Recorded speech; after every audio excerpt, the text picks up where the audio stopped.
r/AskReddit. People who were childhood friends with a now celebrity. Who were they, and what were they like as a young person?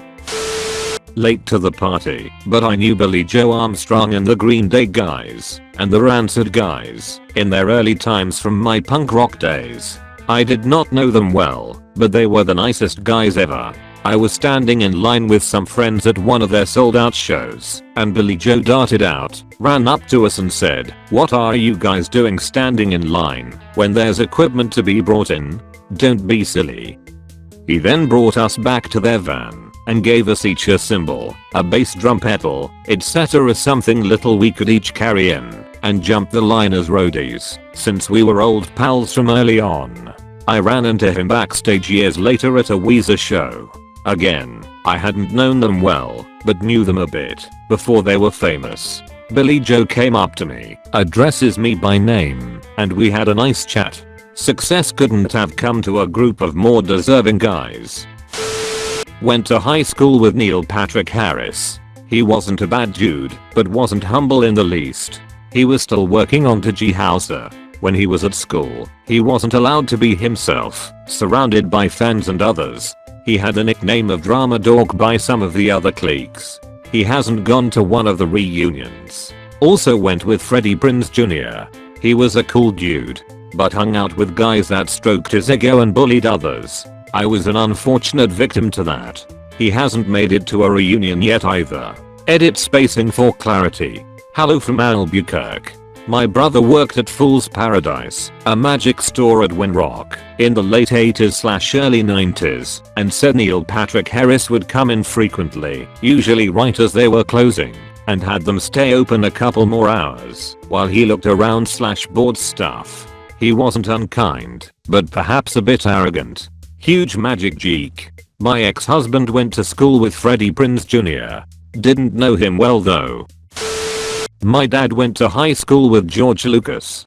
George was the same age as my aunt and had a huge crush on her. She was already dating my uncle at the time and was super popular, so that never would have happened anyway. My dad was a few years younger. He was on the tennis team with George and would get rides to practice from him from time to time. My dad said George was nice and also pretty nerdy, no surprises there, and my dad was too, so they got along fine. I don't think he was bullied necessarily, but he definitely wasn't popular. He had big ears. They weren't friends, but they were friendly, at least as much as a senior would be to a scrawny freshman on the tennis team. He also talked about the car accident. It was a really huge deal in the town. I like to think George Lucas would remember my family, but who knows. My mom used to go to the same gym as Dwayne Johnson. She had just started going again at this point and she hadn't been to a gym in 10+ years due to an incident where someone had a heart attack in her spin class. This was before he was famous and everything. She just saw he knew what he was doing. She walked up to him and said, "I'm sorry if I'm bothering you. I just don't really know where to start with all this." He immediately stopped in the middle of his workout and helped design an entire workout plan for her, including showing her what machines/how to use them. Over the next several months, every time he was there and he saw my mom, he would ask her how her workout was going. Just genuinely a nice guy. Sadly she moved and couldn't go back to the same gym, but she has kept using the workout he designed for her, and she kept a six-pack well into her 50s. I know it's not really being childhood friends with them, but it was still when he was super young and he had a profound impact on my mom's life, so I thought I would share. The kid who wrote the Arrogant series, Christopher Paulini, went to school a ways from here. I can't say I knew him, but it's rural Montana, so I ran into him a few times, since nobody lives out here. He used to show up at our school promoting his book dressed in Renaissance fair style clothing. We all thought he was kind of a geek. He's worth like 30 mil now, because of a book he wrote when the rest of us were still trying to figure out who to take to prom. What's funny is that I actually recognize a few characters and places in his books as being partly based on locals in the surrounding area. Edit, meant to say worth 30 mil, but accidentally added an extra zero. It's been fixed. I wrote Christopher Paolini a fan letter when I was 11 or 12. Ick now. Typical stuff about how much I loved his books and how I wanted to be a writer too. Dude actually wrote me back a 6-page letter answering all of my questions with lists of resources for writers and some fiction recommendations. Little me about died and I still have it somewhere. Went to school with several people in various royal families, European and African. They could never show in team sports photos or things like that for security reasons, but surprisingly there were no actual bodyguards required, at least not that I saw. They seemed pretty down to earth compared to all the other rich a-holes there. Edit. No, I can't help you with your emails from Nigerian princes. Was walking out of a gas station and a guy walking by with a group of people asked me to use a lighter, cause I had just lit a smoke. So I reached into my pocket and handed him one and told him to keep it. He was kind of taken back and I just kept walking, so he kinda half jogged up to me and was like, dude, really? So I just explained that he may need it later and he laughed again, invited me to a house party, ended going for a little bit, smoking some butts and having a drink with the guy. So he leaves after a while and someone comes up to me and asks if I knew who that was. I was like, yes, forget his name, and they just laugh and tell me he is a Saudi prince and is ridiculously rich. He drives fancy car name I don't care about, and they went all this big rant about it like it was a big deal. Never seen the guy again, but I thought that was pretty cool. Went to LaGuardia High School in New York City, the famed school. I graduated with Marlon Wayans and Omar Epps, both very chill. Marlon was funny as hell, like, seriously funny. Omar was chill as well but always had I dunno, a strength behind his eyes. Like he was having fun, but seemed aware of everything at the same time. I was a year older than Adrian Brody. I taught him how to run the soundboard in the school theater. Nice kid. I was 2 years after Jennifer Aniston. She was nice, but I didn't know her well at all. In the end, we were mostly just high school kids doing high school stuff. I think Marlon had an idea of what his future held because of the rest of the Wayans family, but in general, we just cared about passing Mr. Murphy's math class and not getting busted by Mr. Cooney, the always angry dean of students. I don't think of him as a celebrity, but I went to law school with Ted Cruz, Republican senator from Texas, former presidential candidate who ran against Trump in the primary. He was a year behind me, so I didn't have classes with him, but I was in the law school drama society with him, and we were in a play together. He had a reputation for being uber conservative and highly ambitious even back then. I couldn't disagree with his politics more, but my recollection is that he was a hard worker and a good actor, knew his lines, showed up to rehearsal, really got into character. People were impressed with the fact that he was on Law Review, a huge time commitment, and had a leading role in a drama production, another huge time commitment. I don't recall anyone else trying to manage both. Although, he did get very drunk at the cast party the night before our final performance and had to walk off stage to be sick. I was family friends with the Hemsworths growing up. Pretty normal family really. Their mum was / is a school teacher and I can't remember what the dad done for work. They had a really nice house though. Liam stayed at my house one New Year's when we were kids and we got drunk on beer and he spewed everywhere, like literally everywhere, and denied forever he never owned up to it. Thor actually came into my work with Liam a few years ago and said hi to me, which was pretty cool. I think Liam must have pointed me out because I doubt he would have remembered me. Oh, and one time I went to a house party when we were 17 or 18 and Hannah Montana had gotten shit-faced and passed out in a bedroom, lol. My grandparents lived next door to Jerry Lee Lewis for years, and they absolutely hated him. Apparently he could be heard frequently screaming at whoever he was married to at that particular time, and it wasn't uncommon for them to hear a wife crying / screaming or something like that. When he married his cousin, she showed up at their house more than once begging for them to hide her. My grandfather was absolutely convinced he played a role in the deaths of 2 of his wives. He said Jerry has a thing about pools and women. If you're a woman, don't get into a pool when he's around. They wound up moving a few years after my mom was born in the 70s because my grandfather, who was 6 feet 6 and 300 pounds, didn't feel safe with him next door when he had a daughter, and my grandma had always been scared of him. Grandpa died years ago. Grandma is well into her 70s now. I recently asked her about him and all she said, I hope that sob rots in hell. Went to high school with Donald Glover. He was really funny and everyone liked him. He's nothing like the dude he is now. He would change personalities based on who he wanted to be cool with. Skater dudes a year ahead of us. Suddenly he likes to skateboard drama people. Suddenly he's all about theater. Everyone feels like they had a close relationship with him. But looking back, I think that was by design. We went to a very small art school, graduating class of 24 kids. But he doesn't talk about it. Art schools don't have enough street cred, I guess. He says he was an outcast and the only black kid at the school. Lol. At a school in the city of Atlanta. Okay. Donald. He was the most popular, most well-liked person in school. Everyone thought he was great. I think after 20 years of everyone telling you how great you are, you can't help but let it go to your head. I like to think we were close, but he had a way of making everyone feel like they were his best friend. But I don't think anybody really was. We talked a lot about the Twilight Zone and South Park, and we even went and saw Titanic in the theater together. He's not the dude he was then, not anymore.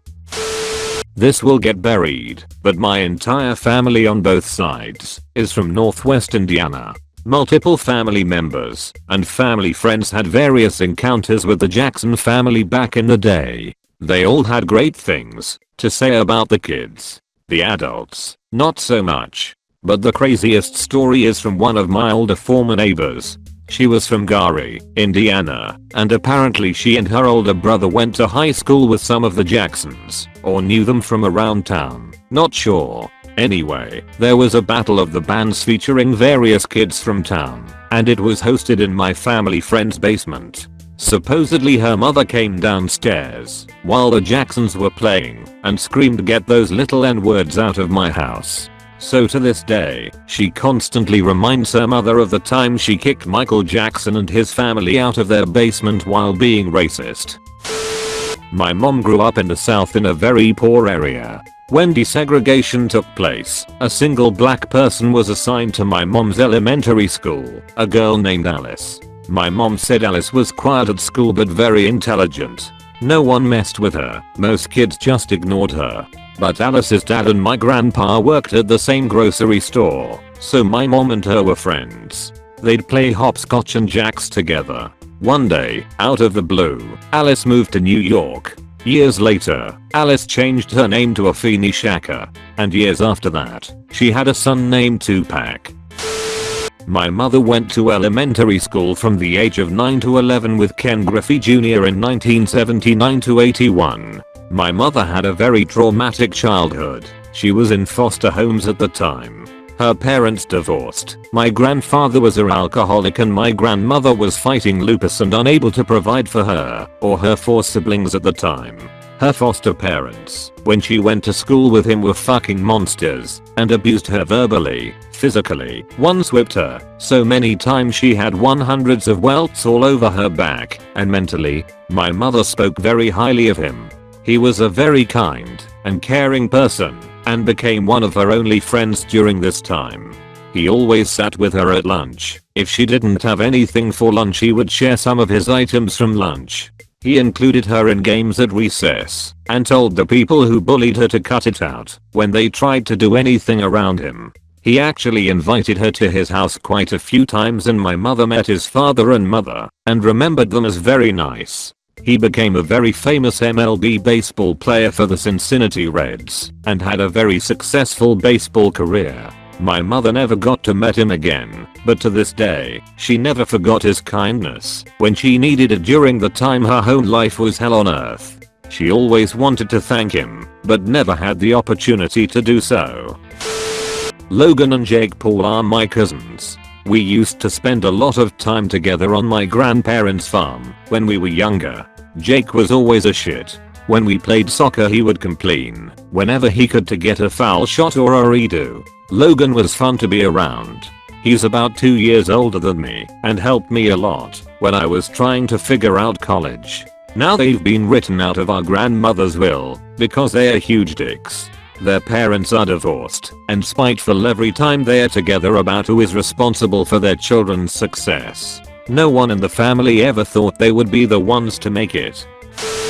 My uncle was friends with Bruce Campbell and Sam Raimi growing up in the Metro Detroit area and helped them make movies in the years before The Evil Dead. Watching those old movies and talking with my uncle, they were all a bunch of goofs, having fun making goofy movies. My mom remembers distinctly going to a film screening of this to raise money for The Evil Dead when she was dating my dad and seeing Sam Raimi in the back serving people drinks and offering her one despite her being 19 or 20. Their pre-Evil Dead filmography include a James Bond spoof with Bruce playing Bond, the least well known of the Bond actors.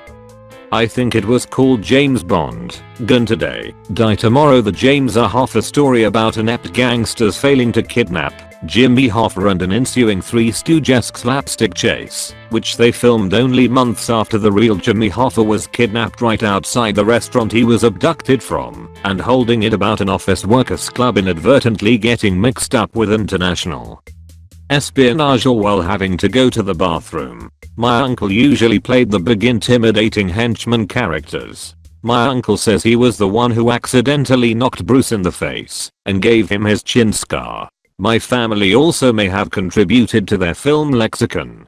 Fake shemp is what they use to describe someone who replaces another actor or person and is usually filmed from behind. Apparently my grandma used that word to describe the original fake shemp in a Three Stooges short, which then my uncle and dad picked up, and then Sam and Co picked it up from my uncle. It's probably just family lore, and I wouldn't be surprised if that was a Sam Raimi term first, but who knows?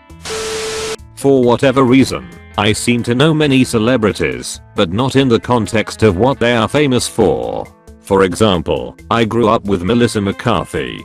She was Missy to everyone who knew her.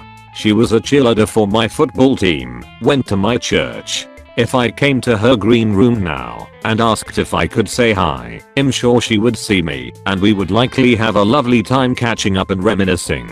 She was a super cute, friendly and cheerful girl. In high school, other girls were envious of her popularity and social ease. My high school GF hated her in the way HS girls show their respect for other HS girls.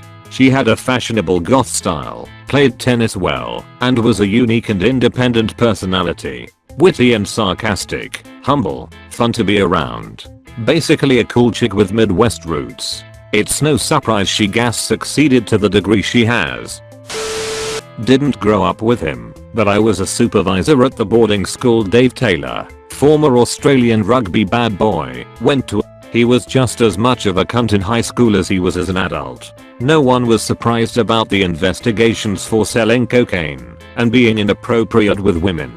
As a teenager he'd just break rule after rule and the school would keep covering it up for him because the Broncos, NRL team paying his scholarship, were donating cash to the school and they didn't want to scare off that NRL money. So Dave got to hit anyone he wanted, bully children and teachers, and disappear from school property to go drinking with no repercussions. I kind of know the woman he's dating now and apparently he's become a sweetheart since losing his NRL career, but every time I see him, he is drunk at the clubs and playing on his wild NRL stories in order for people to give him free drinks and drugs. Sarah Beryls and went to HS with me. Sarah was a drama geek, not the nice kind. She came back to our home city to do a concert and was absolutely wretched to the people who own and run the venue. Demanded tons of comp tickets, like hundreds, specially catered food with bizarre requests, disrespectful to staff etc. They lost money on her coming and have never invited her back. Many in our city overlook because she is connected to the small town elite lol and their claim to fame. They used to throw a pigskin a quarter mile, but yeah she is awful. Oh yeah, also Mike Patton from Faith No More and Mr. Bungle used to party with all of us. Here is from here too. Actually there are a lot of celebs from here, not sure why. Anyway Mike was a lunatic but fun guy. Edit before someone wonders how that's possible. Sarah was a fresh when I was a senior. Mike used to come back here from time to time in the mid-90s before Faith No More ended. Word of mouth would invite friends of friends and friends of family and everyone would party and he would show us stuff he was cooking up. He was 7 years older than me if I remember, and Sarah is 3 years younger. I went to school with Jessica Simpson.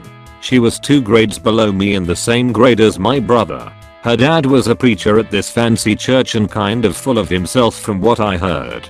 He would sometimes drop her off right in front of school where almost everyone was gathered before the bell rang in some really risque outfits, especially for being only in the 7th grade.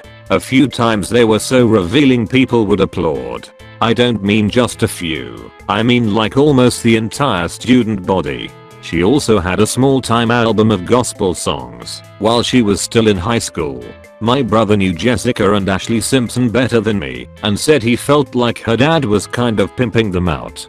He told me Ashley was really down to earth, but was like the daughter that wasn't as pretty as Jessica, so she got a lot of pressure from her dad from it. My brother and a friend of his told me about how the dad would always come into the cafeteria and try to convince them they needed to go to his church with some weird spiel with his car keys. As for myself, I was really good friends with a not really a celebrity, but he has been in a few shows and had some small parts in movies. His biggest part one know of was playing Villain on Sons of Anarchy. He goes by Wally Rudolph now, but if anyone is interested in hearing about him I can share. My ex-dorm mate back in college is a very popular social media star. She used to date this douchebag guy who treated her badly. One time my friend could end the relationship and met a very nice guy. This fucking douchebag, who would try everything to get her back, made call to the guy to inform him that you need to know that X is not a virgin because of me. It was very terrible because being a non-virgin as an unmarried woman will cause so much trouble here. Fortunately this nice guy didn't give a damn about whatever this post said about my friend and my friend ended up married with this good guy. This douchebag cursed my friend to have a bad luck and shits all effort that he thought would make my friend comes back. Now she seems enjoying her current life with her little family and a super cute daughter. I don't know any update about her ex, all I know that I'm happy for her life now. I went to the same elementary and high school as a Utah Jazz player, Grayson Allen. He was always good at basketball since the beginning. In elementary school he was a nice guy. We were never really close, but I remember him telling me jokes one day to try to cheer me up when I was crying. It worked. But in high school he was coddled and praised by everyone. It raised his ego a lot. I wish him the best, but I think he had a lot of potential to be a great guy. I feel his environment raised him to be someone else. You could see glimpses at times in high school of a good man. I have no idea how he is now. Every once in a while I catch a headline about him. It doesn't seem to have improved, although I don't know enough to say for certain. Again, I was never close to him, so this is all based on a few observations and second-hand accounts.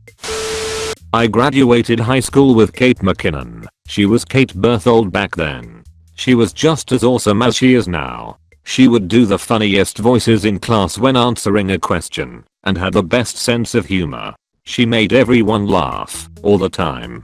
She was also incredibly smart and visually artistic. I was trying, unsuccessfully, to fit in with the cool kids, while she was definitely a theater nerd slash misfit and total weirdo in the best sense of the word. But I remember having great conversations with her and being struck by how unique she was. Just by being her funny and smart self, everyone loved her, teachers, students, regardless of group or clique. Every time I see her on SNL I always am struck by how down to earth she was, and still is. She hasn't changed, and her sense of humor is exactly the same. Eater, I graduated with her. Not a big celebrity, but he's surely known in my country. He went to a reality show with his boyfriend and won. The thing is, we are from a very rural small town, with lots of small-minded people, and most of the people didn't knew he was homosexual. In high school he had a girlfriend, but I always felt like it was just to cover up his homosexuality. So, most of the people only realized he was homosexual when they were watching TV. The reactions were a lot better than what I expected, and now, looking back to it, I think he was really brave to do something like that. I only talked to him once after the reality show. He seems the same person he was, and looks really happy now, so I'm happy for him.